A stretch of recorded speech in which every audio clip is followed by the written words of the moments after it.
নমস্কার বন্ধুরা, সকলে কেমন আছো? প্রতিদিনকার মতন আজকেকার ভিডিওটাও কিন্তু খুবই ইউজফুল হবে, সেহেতু কিন্তু শেষ পর্যন্ত ভিডিওটা তোমরা ওয়াচ করে নিও। যদি ভালো লাগে পরিবারের লোকেদের সঙ্গে এবং বন্ধু বান্ধবের সঙ্গে কিন্তু ভিডিওটা শেয়ার করে নিও। তো চলো দেখে নেওয়া যাক আজকেকার প্রথম টিপসটা কি আছে।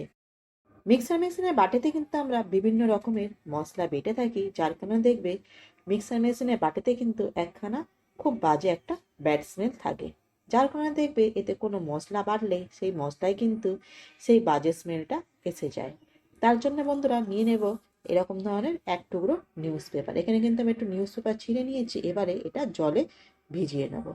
নেয়ার পরে নিউজ পেপারটা নিগড়ে মিক্সার মেশিনের বাটিতে দিয়ে ঢাকনা লাগিয়ে সারা রাত ছেড়ে দেবো। তাহলে কি হবে বন্ধুরা, এই ভিজে নিউজ পেপারটা কিন্তু মিক্সার মেশিনের যে বাজে ব্যাড স্মেলটা আছে পুরো কিন্তু অ্যাবজর্ব করে নেবে। পরবর্তী টিপসটা হলো বন্ধুরা, যখনই দেখবে আমাদের মেঝেতে অথবা কিচেন সারফেসে তেল পড়ে, সেই তেলটা কিন্তু মুছে নেওয়ার জন্য আমরা সাধারণত কিচেন টাওয়ালই ব্যবহার করে থাকি, যার কারণে দেখবে কিচেন টাওয়ালটা নোংরা হয়ে যায়। তার জন্য বন্ধুরা নিয়ে নেবো এখানে একটু আটা অথবা ময়দা, এইভাবে তেলের উপরে ছড়িয়ে দেবো, দিয়ে এইভাবে তেলটা আটাইতে তুলে নেবো। এবার দেখো এই আটার গোড়াটা কিন্তু ফেলে দেবো না, যেখানে পিঁপড়ে আছে সেখানে পিঁপড়েদের খাওয়ার জন্যই দিয়ে দেবো, তাহলে এটা নষ্ট হবে না। পরবর্তী টিপসটা হলো বন্ধুরা, এরকম ধরনের সোনার হার অথবা চেন নিয়ে, এরকম ধরনের সোনার হার আর চেনের দেখবে হুপটা এস থাকে, যার কারণে দেখবে অনেক সময় কি হয় চুলে আটকে যায়, চুলে আটকে গিয়ে কিন্তু এর এসের মুখটা কিন্তু অনেক সময় অনেকটা খুলে যায়, যার কারণে দেখবে আমাদের সোনার চেন অথবা হার কিন্তু পড়ে যাওয়ার সম্ভাবনা থাকে। তো এরকম ধরনের কোনো পরিস্থিতি না যেন সৃষ্টি হয়, তার জন্য নিয়ে নেবো দেখো এখানে এরকম ধরনের টেপ। তো এখানে আমি নিয়ে নিয়েছি দেখো ট্রান্সপারেন্ট টেপ। টেপটা আমি একটু সামান্য কেটে নেব, নিয়ে এবারে এর হুপের ওপরে এইভাবে জড়িয়ে নেব। নিলে দেখো সম্পূর্ণ কিন্তু প্রোটেক্ট করবে এর হুপটাকে, আর তার সঙ্গে দেখবে আর খুলে পড়ে যাওয়ার সম্ভাবনা থাকবে না, আর একদমই কিন্তু বোঝা যাবে না যে এর উপরে টেপ লাগানো আছে। তো যদি ভালো লাগে টিপসটা তোমরা ফলো করো, আর আশেপাশে পরিবারের লোকেদের সঙ্গে শেয়ার করো এবং লাইক করে দিও। তো চলো পরবর্তী টিপসটা কি আছে দেখে নেওয়া যাক। তো পরবর্তী টিপসটা দেখো বন্ধুরা, এরকম ধরনের সিলিন্ডার নিই। সারা মাস ব্যবহার করার পরে যখনই দেখবে সিলিন্ডারটা আমরা সরিয়ে নিই খালি হওয়ার পরে, তখন সিলিন্ডারটা দেখবে যেখানে রাখা হয় সেখানে কিন্তু সিলিন্ডারে এই জং এরকম ধরনের জংয়ের দাগটা এসে থাকে।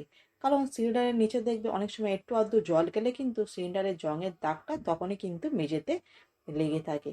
তো এই জংয়ের দাগটা কিন্তু এতই স্ট্রং বন্ধুরা, এটা পরিষ্কার করতে কিন্তু খুবই কষ্টকর হয়ে যায়। তো তার জন্য বন্ধুরা এই জংয়ের দাগটা না যেন পড়ে মেঝেতে, তার জন্য দেখো বন্ধুরা নিয়ে নিয়েছি আমি কিছুটা মেটেলের চুড়ি।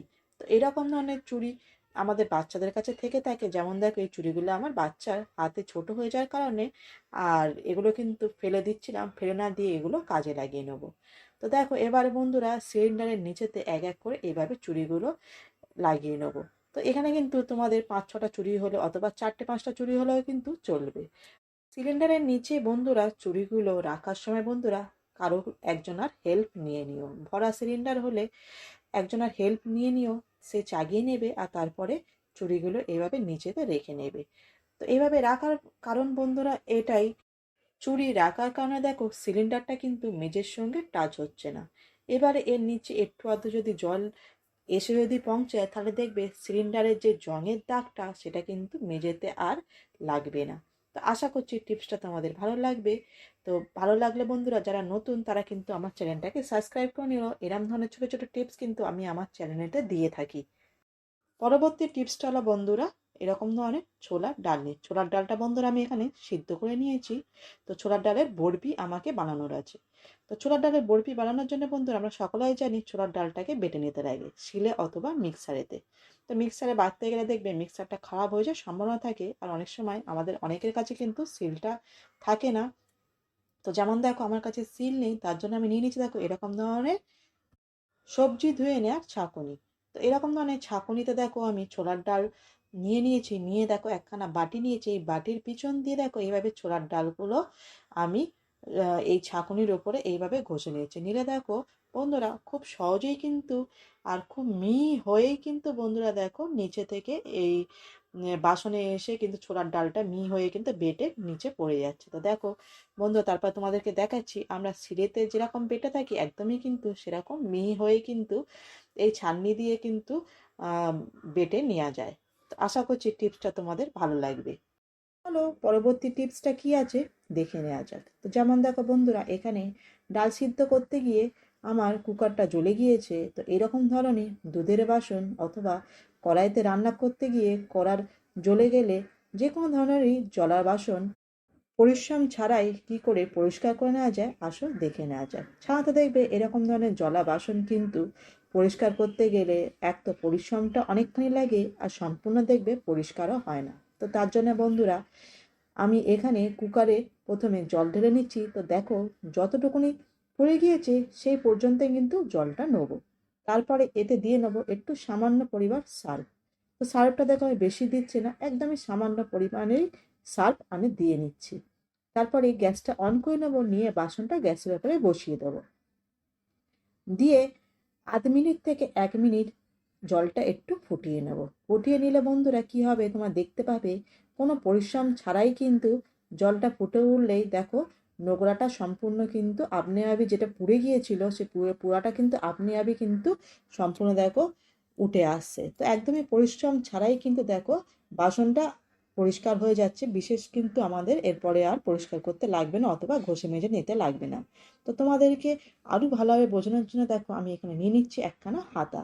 তো হাতা দিয়ে দেখো তোমাদেরকে তুলে দেখাচ্ছি। দেখো যতটুকুনি পুড়ে গিয়েছিল পোড়াগুলো দেখো কত ইজিলি দেখো এইভাবে কিন্তু উঠে আসছে। তো এবার জলটা আমি ঠান্ডা করতে দেবো, গ্যাসটা বন্ধ করে দিয়েছি আমি। এবার জলটা ঠান্ডা হয়ে গেলে তারপর তোমাদেরকে দেখাচ্ছি কত ইজিলি কিন্তু এইভাবে বাসনটা পরিষ্কার করে নেওয়া যায়। তো দেখো জলটা এখানে ঠান্ডা হয়ে গিয়েছে, দেখো কত ইজিলি কিন্তু এই যে পোড়া নোংরাগুলো ছিল উঠে গিয়েছে। তো জলটা ফেলে দিয়ে তোমাদেরকে দেখাচ্ছি, দেখো সম্পূর্ণ কিন্তু বাসনটা পরিষ্কার হয়ে গিয়েছে। বাকি যতটুকুনি আছে এবার আমি স্কচব্রাইট দিয়ে মেজে তোমাদেরকে সম্পূর্ণ পরিষ্কার করে তারপর তোমাদেরকে দেখাচ্ছি যে কত ইজিভাবেই কিন্তু এরকম ধরনের পোড়া বাসন পরিষ্কার করে নেওয়া যায়। তো দেখো এখানে আমি বাসনটা ধুয়ে মেজে তোমাদেরকে দেখাচ্ছি, বাসনটা কিন্তু সম্পূর্ণ পরিষ্কার হয়ে গিয়েছে। তো দেখে বোঝাও যাচ্ছে না যে এই বাসনটা পুড়ে গিয়েছিল। তো এইরকম ধরনের যে কোনো ধরনের পোড়া বাসন কিন্তু তোমরা খুব ইজিলি কিন্তু পরিষ্কার করে দিতে পারবে 1 সেকেন্ডের মধ্যে। তো যদি পরবর্তী টিপসটা হলো বন্ধুরা, যখনই দেখো এরকম ধরনের বুট কড়াই সেদ্ধ করতে রাখবে তখন বুট কড়াইতে একটু নুন দিয়ে নেবে। তাতে কী হবে বন্ধুরা, এক তো বুট কড়াইটা খুব ভালো সেদ্ধ হবে আর তাড়াতাড়ি হয়ে যাবে। আর তার সঙ্গে দেখবে বুট কড়াইতে নুন ঢোকার কারণে বুট কড়াইয়ের তরকারি যখনই বানাবে বুট কড়াইয়ের টেস্টটা কিন্তু আরও বেড়ে যাবে।